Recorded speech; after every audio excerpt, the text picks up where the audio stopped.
Hi, David here at Reform Physical Therapy and Pilates in downtown Cleveland.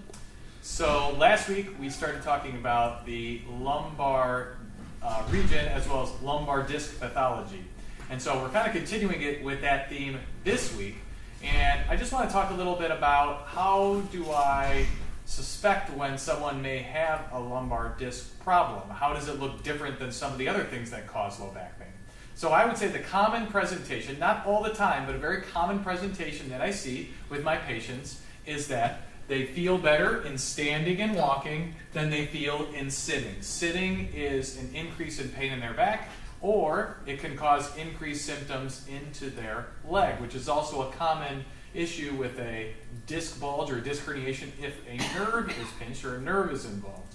Also, they feel better if they're sitting up tall versus slouching down. This position causes more stress onto the disc, where being up tall helps distribute the force of gravity to the facets or to the joints of the spine, and that will make them feel better. Some things that can mimic or make it confusing depending on what you think is going on, from a disc to another type of pathology. If someone is standing and they have more pain in their back, more pain in their leg, now we're talking more into the facets or the joints of the spine often. Not all the time, but very frequently that's what I see.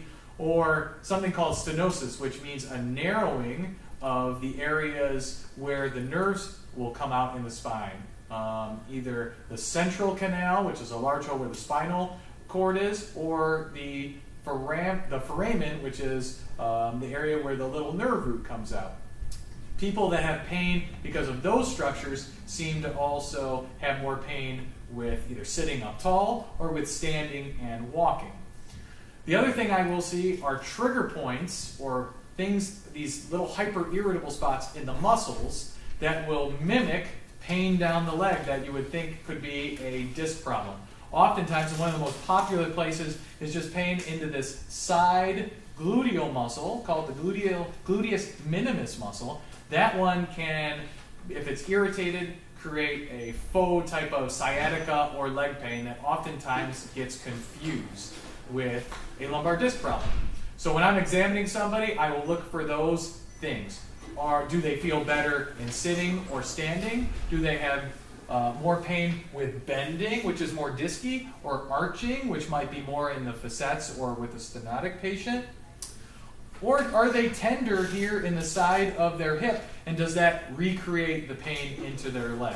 So there's a few different things that I look for when I'm examining a low back patient to determine, am I dealing with a lumbar disc pathology or am I dealing with something else? If you have pain in your back, in your leg, or any of those types of things I talked about, come on in to Reform Physical Therapy and we can help you feel better. Thank you.